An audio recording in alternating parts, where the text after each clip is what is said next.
Drawing பார்க்குறீங்களா? இங்கே தான் வரைஞ்சிருக்கேன்.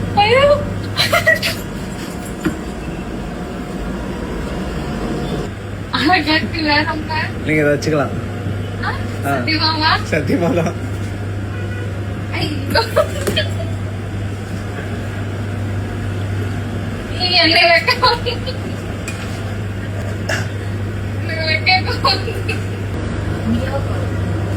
டிராயிங் பார்க்குறீங்களா? இங்கே தான் வரைஞ்சிருக்கேன்.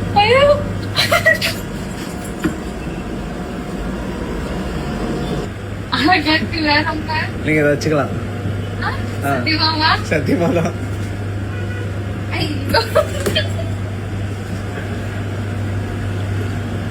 என்ன